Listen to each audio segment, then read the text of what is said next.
Hello everyone, welcome back to my channel. आज है 15 जुलाई और आज हम लोग पढ़ेंगे 15 जुलाई के सभी इंपॉर्टेंट करंट अफेयर्स के क्वेश्चंस को और साथ ही सभी क्वेश्चन से जुड़े इंपॉर्टेंट फैक्ट्स भी डिस्कस करेंगे। तो चलिए स्टार्ट करते हैं आज का सेशन। आज का पहला सवाल है, हाल ही में 27वीं पूर्वी क्षेत्रीय परिषद की बैठक का आयोजन कहाँ किया गया है?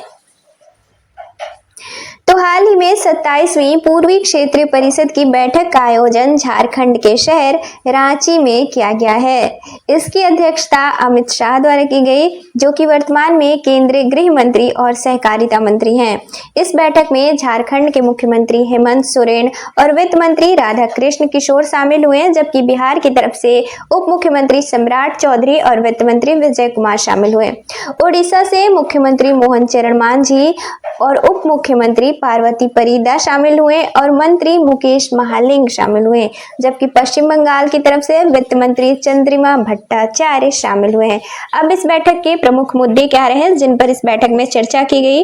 तो जल विवाद, बैंकिंग सुविधा, दंड प्रक्रिया, महिला सुरक्षात्मक कानून, फास्ट ट्रैक कोर्ट, आपात प्रणाली इनमें शामिल थे। तो आंसर हो जाएगा ऑप्शन ए, रांची। अगला सवाल है, हाल ही में यूनेस्को द्वारा अफ्रीका के कितने स्थलों को खतरे की सूची से हटा दिया गया है? तो हाल ही में 47वीं विश्व धरोहर समिति की बैठक का आयोजन फ्रांस के पेरिस शहर में किया गया है। इस बैठक में अफ्रीका के 3 स्थलों को यूनेस्को की खतरे की सूची से हटाने की घोषणा की गई है। अफ्रीका के ये 3 स्थल कौन से हैं जिन्हें यूनेस्को की खतरे की सूची से हटा दिया गया है? तो पहला है रेन फॉरेस्ट ऑफ द एट्सिनाना, जो कि मेडागास्कर में है। साल 2010 में इसे यूनेस्को की खतरे की सूची में शामिल किया गया था। इस सूची में शामिल करने की वजह क्या थी? तो गहनों की लकड़ी की तस्करी, अवैध लकड़ी की कटाई और वनों की कटाई और लेमूर जैसे महत्वपूर्ण शिकारी दवाओं के कारण इसे खतरे की सूची में शामिल किया गया था। अब इसे खतरे की सूची से बाहर करने की क्या वजह है? तो इसके 63% क्षेत्र में वन आवरण की फिर से बहाली हुई है और अवैध शिकार व लकड़ी की कटाई में भी भारी कमी दर्ज की गई है। दूसरा है मिस्र का अबू मीना। साल 1979 में यूनेस्को की धरोहर सूची में इसे शामिल किया गया था, जो कि प्रारंभिक तौर पर ईसाई धर्म स्थल था। साल 2001 में इसे खतरे की सूची में शामिल किया गया, जो कि कृषि सिंचाई की वजह से भूजल स्तर वृद्धि में पुराने भवनों की संरचना टूटने लगी थी। इस वजह से इसे खतरे की सूची में शामिल किया गया था। अब खतरे की सूची से बाहर रखने की वजह क्या है? तो इसके भूजल स्थिति में सुधार हुआ है और संरचनात्मक स्थिरता फिर से बहाल हुई है। और तीसरा है लीबिया का ओल्ड टाउन ऑफ गदामेस। इसे साल 2016 में खतरे की सूची में शामिल किया गया था यूनेस्को के। क्यों किया गया था? तो साल 2016 के बाद गृह युद्ध, जंगल की आग और बाढ़ गदामेस के निर्माण क्षमताओं से इसे काफी क्षति हुई थी। इस कारण इसे खतरे की सूची में शामिल किया गया था। अब इसे बाहर रखने की वजह क्या है खतरे की सूची से? तो साइट की संरचनात्मक अखंडता फिर से बहाल हुई है और सामुदायिक भागीदारी भी मजबूत हुई है। इस वजह से इसे खतरे की सूची से बाहर कर दिया गया है।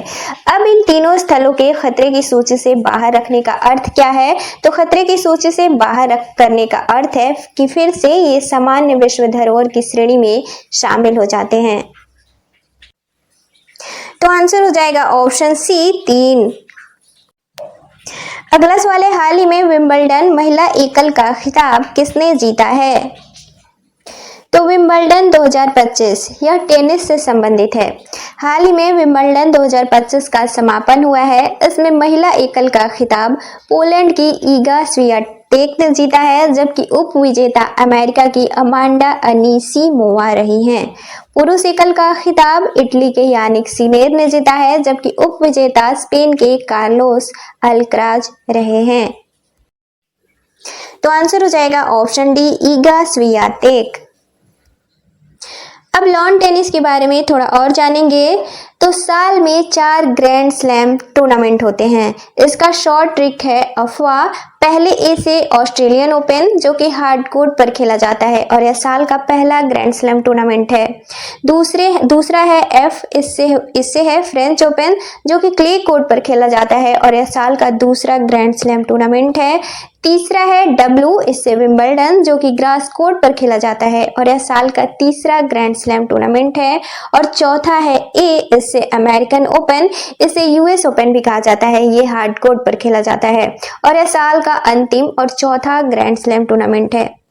सबसे ज्यादा ग्रैंड स्लैम खिताब जीतने वाले वर्तमान में है सर्बिया के नोवाक जोकोविच जिन्होंने 24 ग्रैंड स्लैम खिताब जीते हैं।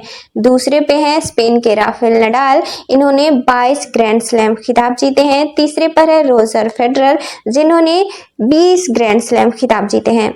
इन चारों ग्रैंड स्लैम टूर्नामेंट में सबसे पुराना है विंबलडन जो कि साल 1877 से खेला जा रहा है।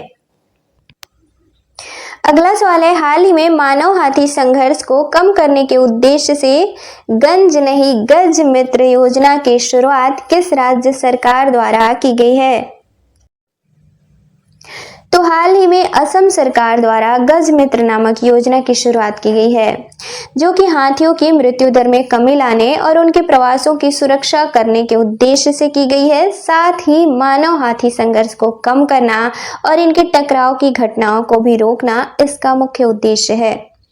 इस योजना के तहत मानव हाथी के बीच ऐसे उच्च जोखिम वाले क्षेत्र को चिन्हित किया जाएगा जहां पे मानव और हाथी का अक्सर टकराव होता है और इस योजना के संचालन के लिए गज मित्र के रूप में स्थानीय स्वयं सेवकों की भी भर्ती की जाएगी जो कि वन विभाग और स्थानीय समुदायों के बीच समन्वय स्थापित कर सके। और साथ ही इस योजना के तहत हाथियों को उनके मुताबिक भोजन उपलब्ध कराया जाएगा ताकि वो गांवों की ओर आकर्षित न हो सके और मानव और हाथी के बीच संघर्ष को रोका जा सके। भारतीय वन्यजीव संस्थान की रिपोर्ट जो कि साल 2000 से 2023 के लिए है, इस रिपोर्ट के अनुसार मानव और हाथी के बीच संघर्ष की वजह से 1400 से ज्यादा लोगों की मृत्यु हुई है जबकि 1209 हाथियों की भी मृत्यु हुई है। अब इन मौत की वजह क्या है, मुख्य वजह क्या है? तो भोजन की कमी, प्रवास पथों का कट जाना, साथ ही बढ़ता नगरीकरण व कृषि विस्तार भी इसके मुख्य कारण है। मौत के अन्य वजहों में शामिल हैं क्षेत्रीय संघर्ष, प्राकृतिक कारण और साथ ही मानवीय गतिविधियां जैसे बिजली के झटके, ट्रेन से टक्कर, अवैध शिकार आदि। तो आंसर हो जाएगा ऑप्शन ए असम। अब असम, तो असम की राजधानी है दिसपुर। यहाँ के वर्तमान मुख्यमंत्री हैं हेमंत बिस्वा शर्मा, वर्तमान राज्यपाल हैं लक्ष्मण प्रसाद आचार्य और हाल ही में असम में एआई न्यूज एंकर अंकिता को लॉन्च किया गया है। अब असम सीमा किनसे साझा करता है? तो 7 राज्यों से और 2 अंतर्राष्ट्रीय सीमा साझा करता है। पूर्व में नागालैंड और मणिपुर से, पश्चिम में पश्चिम बंगाल से, दक्षिण में मेघालय, त्रिपुरा और मिजोरम से, उत्तर और पूर्व में अरुणाचल प्रदेश से और अंतर्राष्ट्रीय सीमा भूटान और बांग्लादेश से लगती है।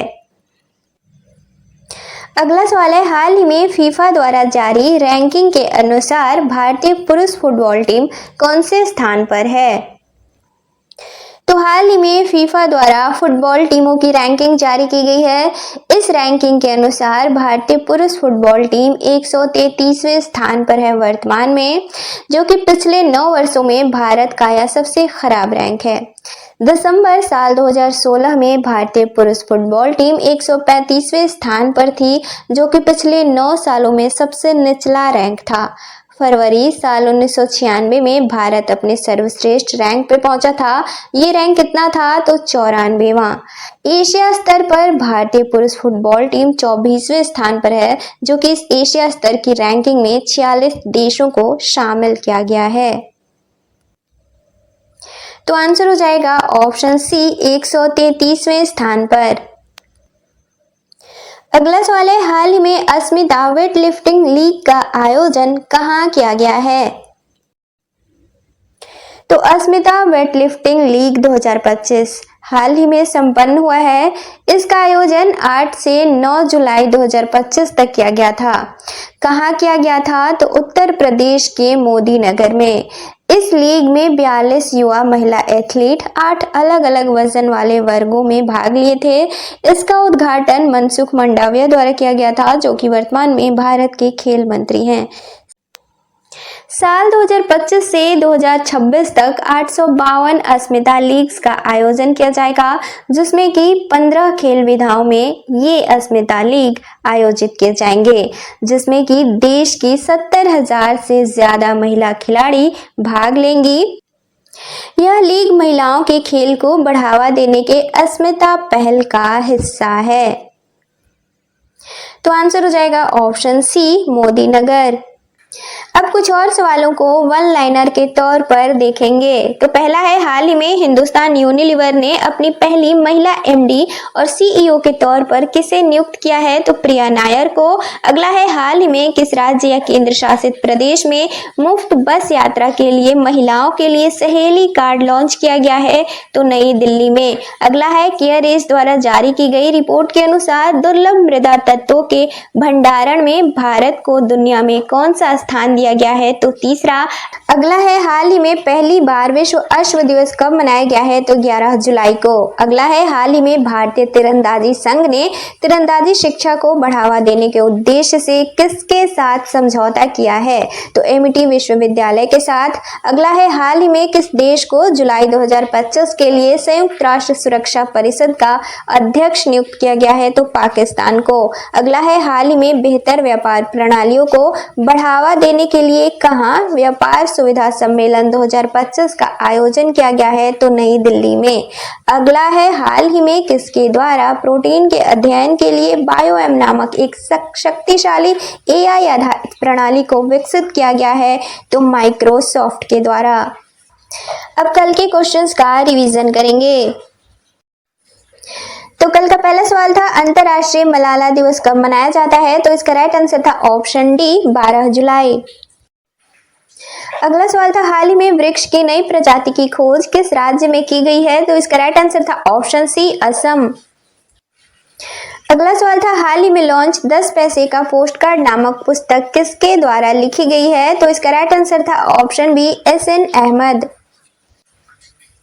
अगला सवाल था, हाल ही में मुख्यमंत्री सेहत योजना की शुरुआत किस राज्य सरकार द्वारा की गई है?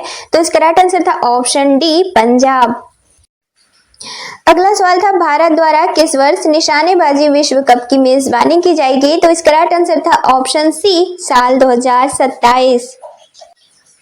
अगला सवाल था, हाल ही में डिजी लक्ष्मी योजना किस राज्य सरकार द्वारा शुरू की गई है? तो इसका राइट आंसर था ऑप्शन डी, आंध्र प्रदेश।